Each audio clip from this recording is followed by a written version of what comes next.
$500 to $999, they're always lower over here. These smaller communities have less capacity, capability to be able to afford these amenities. So I'm going to run down these for those of you in the back, starting with outdoor pools. The top one next is tennis, fitness center, trails, dining, golf, pickleball, bocce, meeting rooms, lakes, library, billiards and pool, arts and crafts, horseshoes, indoor pool.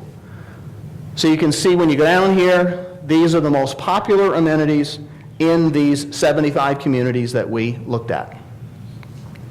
The medium demand amenities, the winner here is shuffleboard with 44%. The lowest in this group is volleyball at 25%. If we go down the list, it goes shuffleboard, basketball, computer room, dog park, fishing, softball, performing arts facility, and volleyball. You can be thinking now, since you guys know our community, where we stand on this. We're going to get more into that in the second part, the SWOT analysis. This is going to be some of the data we're going to work with. So we're not going to try to compare ourselves to this today, but that will certainly be what we'll be doing in the next one. The last group is the low demand amenities. The top one is boats and kayaks at 23%. The bottom is a tie between radio control flying airplanes, shooting sports, soccer field, polo and ponies, and zip line, which we desperately need here. And you can see over here there's some that these guys over here don't have. If it's 2%, it means that one of these 75 communities had it. So the top one is boats and kayaks at 23%, and I'll go through the list. Community garden, woodworking, table tennis, miniature golf, racquetball, handball, beach, town square, croquet, camping and RV, bowling, stables with horses, RC flying, shooting, sports, soccer field, polo, zip line. So these are the ones that very few of the communities have. And again, think about what we have here and how we stack up. We'll be getting more into that in the next phase. So when we look at all of this data, the responsibility of the Strategic Planning Committee is to try to figure out what's going to happen in the next 10 years so that we can make recommendations to the board so that they can make decisions that will be informed and will be reflective of the folks that are going to live here, that are coming here and will live here 10 years from now. So we came to some general conclusions, and then I'm going to turn it back over to Phil, and we're going to ask you to give some feedback and questions and go from there. The general trends conclusions we came to are pretty obvious, and we've already said some of them. Most of the folks who are going to be coming here in the next 10 years are going to be baby boomers, and they're going to be able to afford to live here. That's who we're going to be, that's who's going to be moving in. Home sales will continue to create this influx of new boomer residents. People want to buy existing homes, they want to build homes, that's what brings them here. Our member dues are among the lowest for the competitive communities researched, and our mission and vision statement demands that that remain. We can't fulfill our mission and vision statement if our dues go through the roof. That doesn't work. You can't be, one of the best and affordable if you're not affordable. And our amenity package is highly competitive with other communities. So the overall conclusion we get to is that the overall value offered by Fairfield Glade is highly competitive with other active living communities. So that's the data that we have gathered. You know the other parts here. I'm going to turn it back over to Phil, and we would like to hear any questions, any comments. If you don't agree with what we're presenting, we want to hear that. And floor is open for that. Phil, you're ready to go here.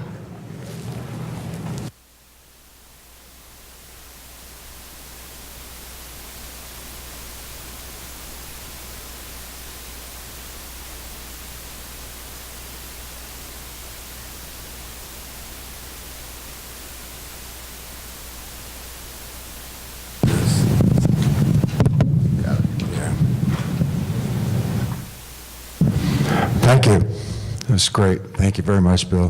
What we'd like to do now is just open it up for some questions and answers, comments. Are we on the right track, do you think? What else should we be considering? Those sorts of things. We'll have a couple of our members that will be in the audience that will have microphones that we can take your questions. And then Jim Greaves is going to be writing down comments up here so that we'll make sure we take them back and take them into consideration over the next couple SPC meetings. So with that, we're ready for the first. It's going to be over here.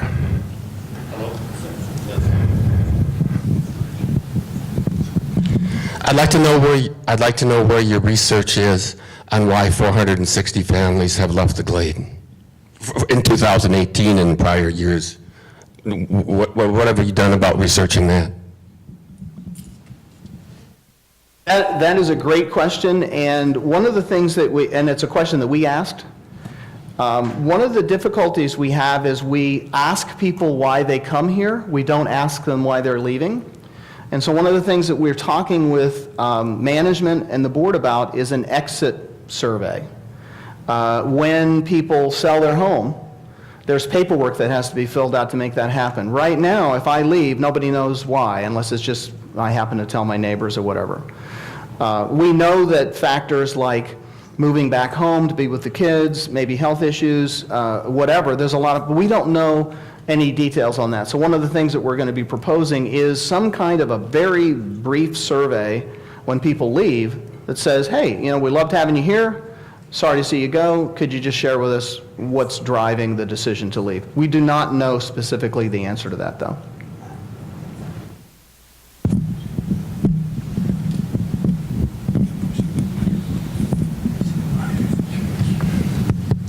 Hello? I think a lot of the people out of those 400 and some, probably at least half wound up in Good Sam. Huge growth there during the last couple of years. By the way, we're a 5-year group that came in. You know, your statistics are excellent. I think you guys have done a really good job with what you're presenting today. My input is all positive for you, both of us. And we did do our research when we came here. You know, we just didn't bink, fall out of the sky. But if you look at Good Sam, drive around in there and look at that facility. There's 3 rings of Good Samaritan. You've got the outer ring, which are the patio homes, where you don't want to mow the lawn anymore. You kind of want to settle down, putz in the garage a little bit. Then you have the apartments. Your health's deteriorating a little, but you can still cook meals, take care of yourself. The inner ring is the final ring, where you have the nursing home, and that's a business. And a lot of people have moved there. I talk to people every day that have moved there. It's a good facility. So I think you're going to check. I don't know how you're going to do this. You could contact Good Sam, but who built that? You know, was it Fairfield Glade that built Good Sam, or is that an independent? It's an independent facility. Okay, thank you. Okay, other comments? Hello? I have a question on your reference to a built-out community. In my 40-plus years, civil engineer and licensed planner, I worked on many subdivisions and planned communities, which this would be considered one. What we classified as built-out, all the roads would be in, and the most all of the lots would be built upon, with a few handful left would be a built-out situation. In comparison to what we have many grass roads, dirt roads, which have been cut out and not a single house on them yet, and offer the opportunity for a lot more lots and homes in this community. If you want a point of reference, the Villages, which everybody's pretty familiar with, is built out. This place, in my viewpoint, is far from it. So taking a high-end comparison of what they have in these so-called built-outs to where we're at and not being built out is a false point of reference. Well, Jack, we appreciate that point. I should have had on the slide essentially built out. What we were trying to avoid is communities that were just coming up out of the ground. You know, where they're going to have 5,000 homes and they got 100. Or they have, you know, if you had to get to 500, but true that we're not built out, but our feeling is we're built out enough to get an idea of what this place is going to be like. If you think about communities and how they change from year 1 to year 50 like we are now. So we eliminated communities that were so early in their development that you didn't really know what was going to happen. And most of the time they didn't have much of an amenity package because the amenities sometimes lag behind the community. So I apologize if we've made it sound like we're built out. It's mostly built out is what we were looking at. Okay? Hello? Oh, here we go. Okay. Hi, how you doing? Thank you very much for your work so far, and I look forward to seeing more of it. I have, I guess, a point and a question, or a point and a question and a suggestion. I think part of the growth is dependent upon people needing to be willing to sell. And I think going to the fact that maybe some or many of the residents who have left have not really left but moved to Good Sam, maybe other people are moving back home because of health, that would bode looking at an older population.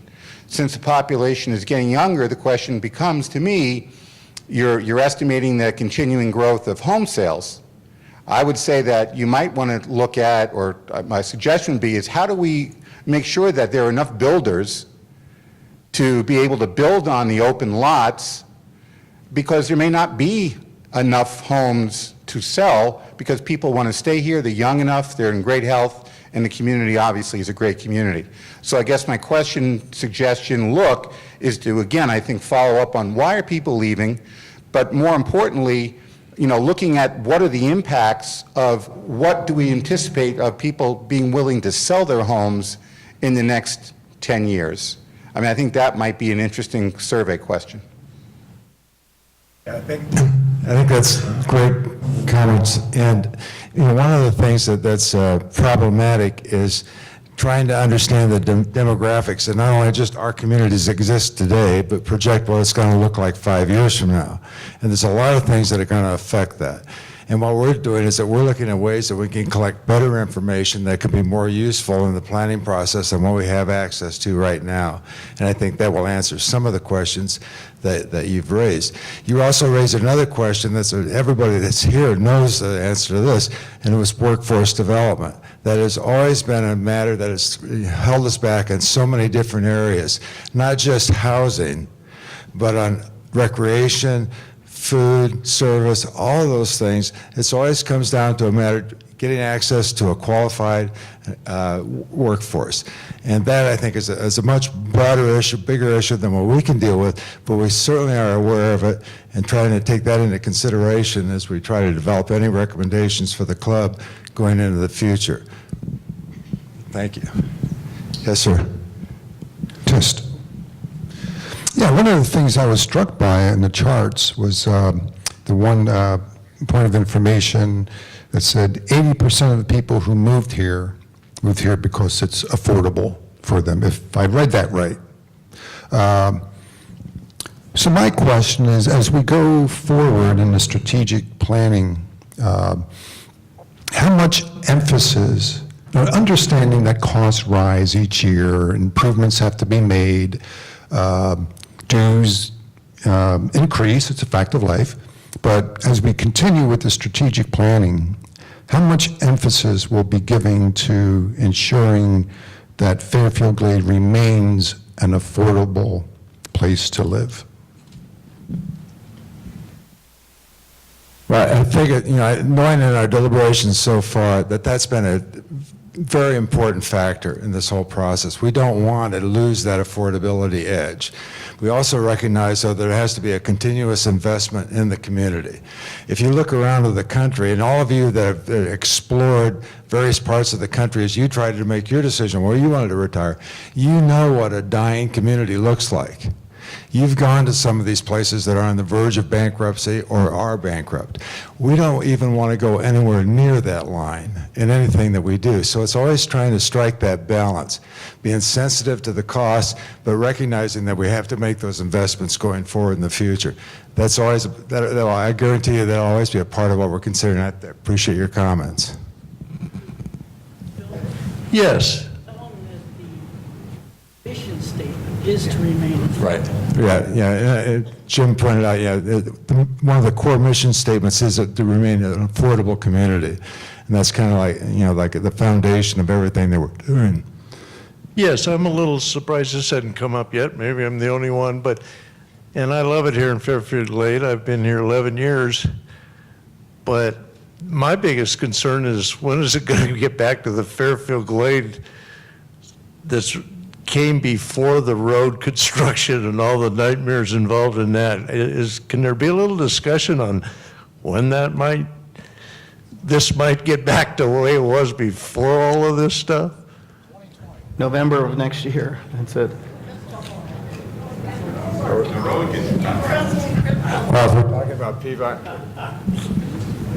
talking about Peavine Road, this thing is going on and off. Contractor just cut you off. That's it, the contractor doesn't want to deal with this. You've got it, go ahead. You got it? Well, I was just going to say the plan is November of next year it'll be done.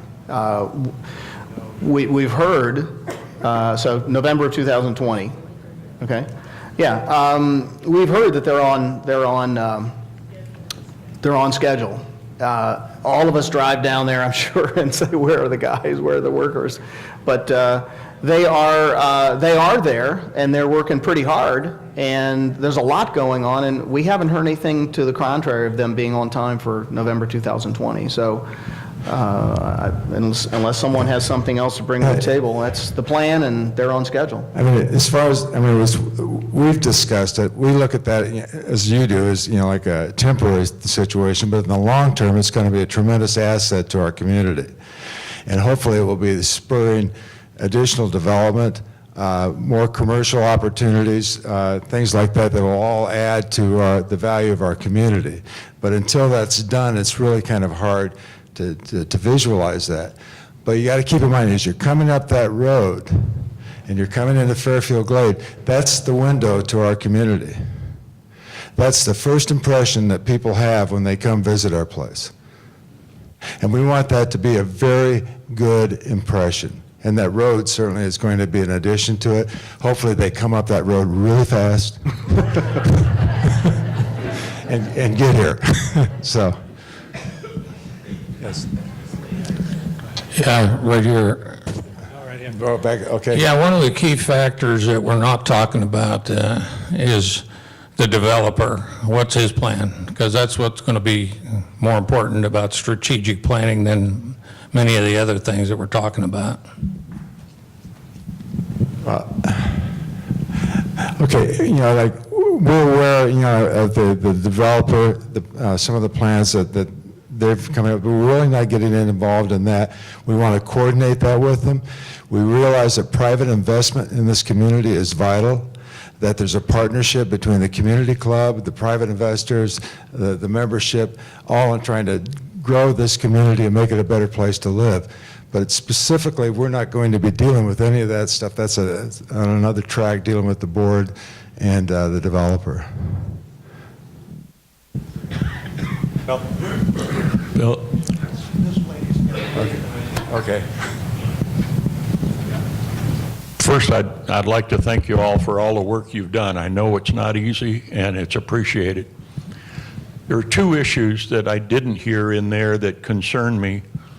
The first one is a pretty simple one to mention, and that's the aging of the south side of Peavine Road and what impact that's going to have on the home sales in the future. And the second one that the census doesn't cover is this community has historically been a middle-income community. And I think you're all aware that our middle-income group is rapidly deteriorating and shrinking. And is that into the considerations that you all are taking? Thank you. Yeah, thanks, Jack. To the extent that we can, a lot of the stuff that you're talking about is happening nationally. The shrinking middle class, all those things, those are well beyond our capability. But I think it's incumbent upon us to be aware of what those trends are. The national demographic trends, statewide demographic trends, as well as what's going on in this region of the state. I think as far as the properties, we're aware of that. We haven't really discussed it, but we will be. We'll try to see if there's stuff that we can be more responsive to. But again, that's market conditions. What we want to do is that we want to create an atmosphere in this community that people want to move here, and that means that they want to buy a full range of houses, from the higher end to the more moderate ends. And so that's our focus, keeping it affordable, keeping it desirable, and bringing in refugees from Illinois, He must like Maryland, New Jersey, and all these other hot spots. Because one thing we have in common here, I think, is that we love living here. We love Tennessee. Yes, sir. Jim had a question. Are you taking in consideration the water situation down the road? That's a big problem, not just with us, but with Crossville and that. I know that in order to get more water, somebody's going to have to be looking someplace to get us some water. And another thing, I mean, you're talking about houses being built. Some of these houses being built, you're saying at different prices. The property, people are buying 2 and 3 lots, and then they're merging them. And when they merge them, once they pay up front the 5 years on it, that means they only have to pay say $1,100 a year. I'm just using that with roads and sewer. That means the rest of us are going to have to pick up the slack because those lots that could have had a house built on them are not going to have a house built on them. Okay, a lot of that's going to deal with board-related decisions and things that they're going to look at, but I think we will try to get more information on that because you do raise some good points about that, and as we look at the real estate market and it's developing and all that. But again, we're limited in the scope of what we can do and what we have the capability to impact. Open air meeting, a lot of those questions have come up. Yeah, no, good, and thank you. Just a quick comment on that. One of the things that we're looking at doing, and the lady brings up a good point about the lot combinations, is we really don't have a huge history on that. It seems to be becoming more popular. So one of the things we want to look at is try to get some data on that and do some future projections. Because if everybody did that, that's going to be a real problem. If everybody owns 3 lots and puts 1 house on it going forward, that's going to make all of us have to support that. We don't have data on that right now, but that's on our to-do list to do some research on that and see if we can do some future projections. If we keep going the way we're going, what is that going to mean to the dues overall, and how much revenue is that going to take out of the pot, so to speak? So it is, we don't have that data now, but it is something that we will work on, and I appreciate you bringing it up. Are we on? My question is, I don't remember what the communities had in percentage for fine arts. I'm assuming that our concert park is fine arts. To keep our costs low, why are we taking on new ventures from like the concert park when we're already losing megabucks in golf and food? How can we keep our dues low when we take on new ventures and we can't figure out what we're doing with the old ones? Well, okay, I think it's a balance. And that's what I know, and I'm not a member of the board, so I can't answer that question specifically. But I know a lot of effort goes into trying to strike that balance between maintaining competitive amenities, desirable amenities that everybody can have access to and enjoy, and the affordability. That is always an issue that's being discussed. And if we go back to what we had in one of the earlier slides, and it showed actually just what percentage of our dues are spent on the actual amenities themselves, that's a relatively low percentage of what you're paying. And when you compare that to other communities in this region across the country, it's very low. So we feel that we're striking that balance. That doesn't mean we're ignoring what you're saying, because that's always on everybody's mind. And it's a good point, and it always will be on our minds. So, back there. I am Jeannie Miller, and I'm on the board. And I just wanted to share some answers to the question regarding the water shortage. This is something that the board is very much aware of. The water company has currently been keeping us informed that they are confident that we are fine for 5 years. They are actively pursuing an additional water source, and they're in the process of putting that in place. And they are anticipating 500 new people per year, and they are confident that they will be able to provide for 2,500 more people in 5 years' time. So this is a concern now.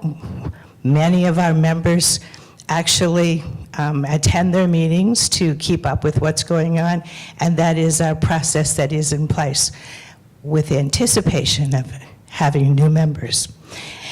The second thing that was brought up was the merging of lots. We are well aware that there's a potential of having less dues because of those lots if they're merged after 5 years period of time. And so we are trying to make it more evident to the membership that merging of lots is not automatic, it's not acceptable unless it's approved. We have a special appeals committee that is looking at every request for a lot. And only if it is deemed to be appropriate because of green space being needed, because of the size or shape of a lot, only then will it be approved. It is no longer automatic, so that we can we can avoid you having to pay other people's dues because they're not. It is a clear understanding that your not having to pay dues is not an acceptable reason to merge a lot. So it's being looked at very, very closely.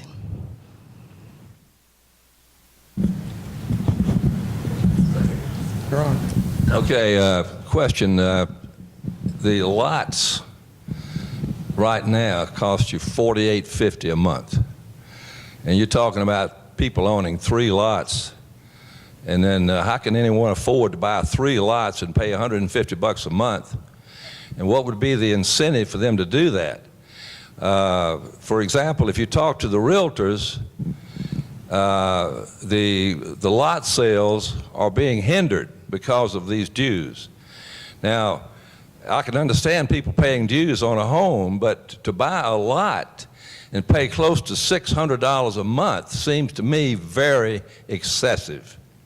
You meant a year, I assume, not a month. Yeah, $600 a month would be a bit tight. Yeah. But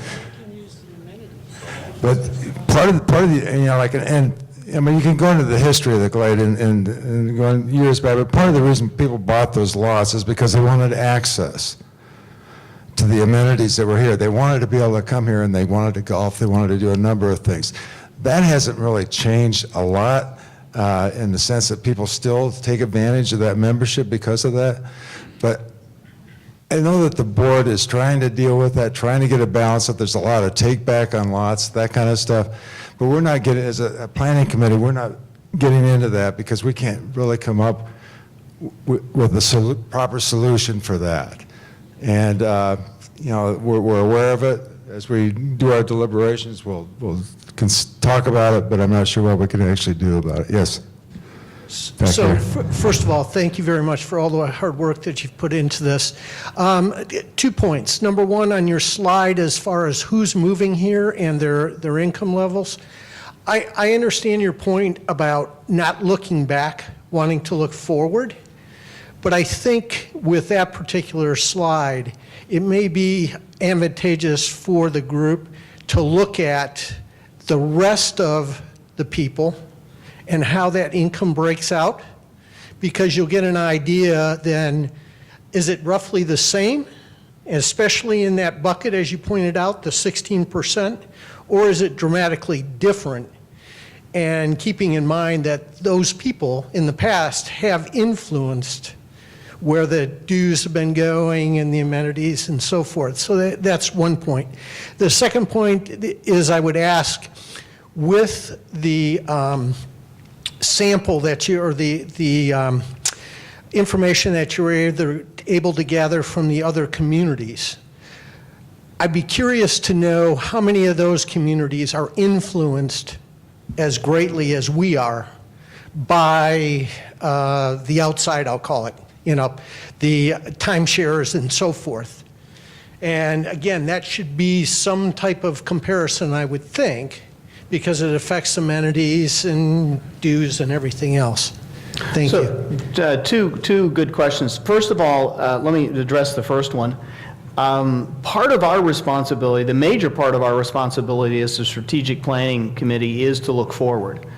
The board looks at everything. The board looks at who's here now, affordability for those folks. The question came up about older homes in the south, et cetera, et cetera.